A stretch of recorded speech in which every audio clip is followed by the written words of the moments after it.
Honestly, if you like the Persona games, you'll love the FF games. I don't know, but once I play remake, I will learn for myself if I if I will like the Final Fantasy games. To me, the Final Fantasy games are similar. I label them similar to the Kingdom Hearts games, in where they seem too anime with anime cliches that it just scared me off. Like it's just that. And funny enough, I know all the story from Kingdom Hearts, beginning from the first one, the spin-offs, 2, 3, and even the mobile games. Yes, I even know the story from the fucking mobile games up until Kingdom Hearts 3. I know the general idea for the DLC with Remind, Melody of Memories and that stuff. I know the general ideas of them, but I know the story, and to me, Kingdom Hearts has the anime tropes of like if we believe in ourselves and friendship, we will win any battle. Like those type of cliches. Once I saw that in full in Kingdom Hearts, it just made me even more hesitant to wanting to get into Final Fantasy, and also combined with the fact that a bunch of Final Fantasy characters are in Kingdom Hearts, it throws me out. It pushed me farther away from trying the game. But that was until I saw a bunch of gameplay stuff for Final Fantasy VII Remake, and it got me interested in, like, you know what? Let me try the remake, and let me see if I can have fun with it. Not all Final Fantasy games are super anime. Some of them are, but not all of them. Yeah, that's funny because, as I mentioned, I know very little about them. It's just me stereotyping the Final Fantasy games. Honestly, if you go back to play the original versions of Final Fantasy games, the ones to play are FF6, FF10, and FF12. Yeah, very specific FF ones. At least first, there's a ton of others that are good to play if you want to expand. But yeah.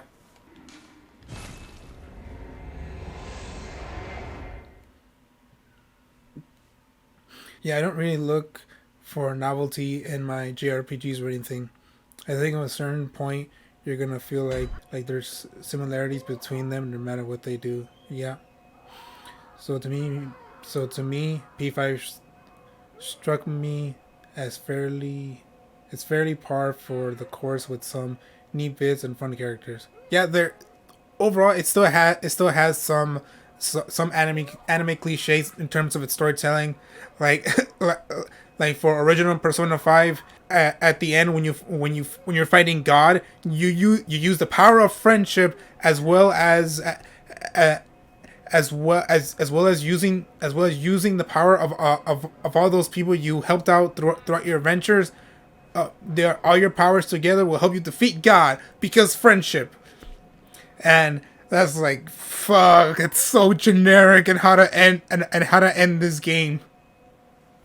That's why for me, for Persona 5, like the ending, the final boss battle, it left me disappointed.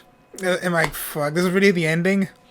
And so before I played Royal, I already knew that the ending of Persona 5 Royal was much better, mainly because one of the video game people that I follow who reviews games, you might have seen yourself, zero punctuation, Yahtzee.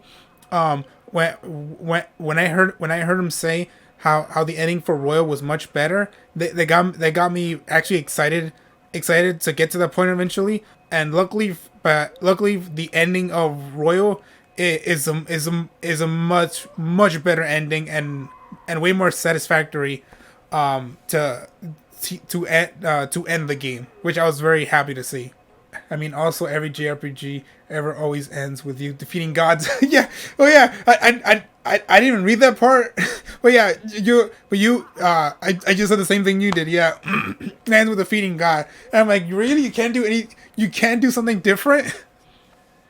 Like, I get the power of friendship, but come on.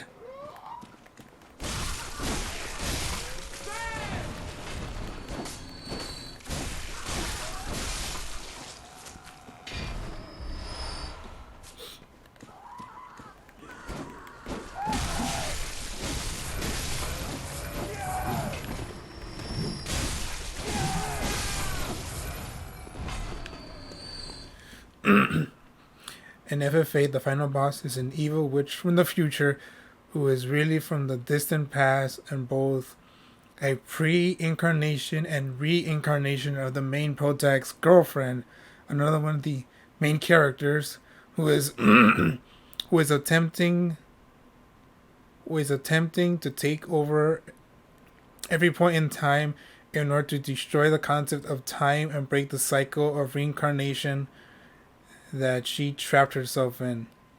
Just to tell you how anime it is.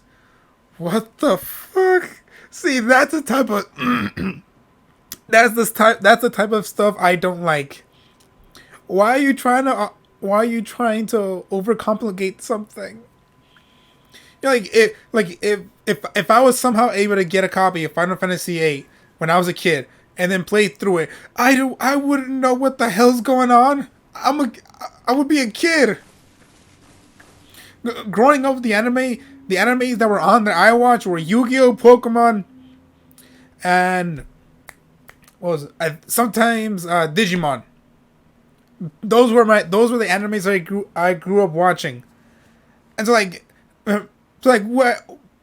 Probably the most complicated a story got from any of them was for Yu-Gi-Oh, and even in that story it wasn't that complicated. You use cards to win a duel, and you just do that.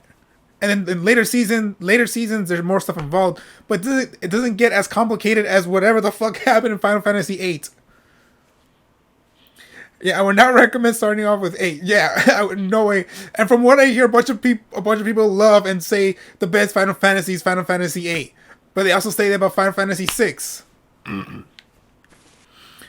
By the way, the gameplay in Final Fantasy VIII occasionally breaks away from the present into flashbacks of a totally separate character who turns out to be the father of the main protagonist, but you don't find that out until the 75th percent of the way through the game. Yeah, of course, it can be a surprise, like, in reality, you were playing as this person. In reality, this person is connected to the main protagonist because of this. And you also don't know that you are playing as him in the past as he's courting the main protagonist's mom.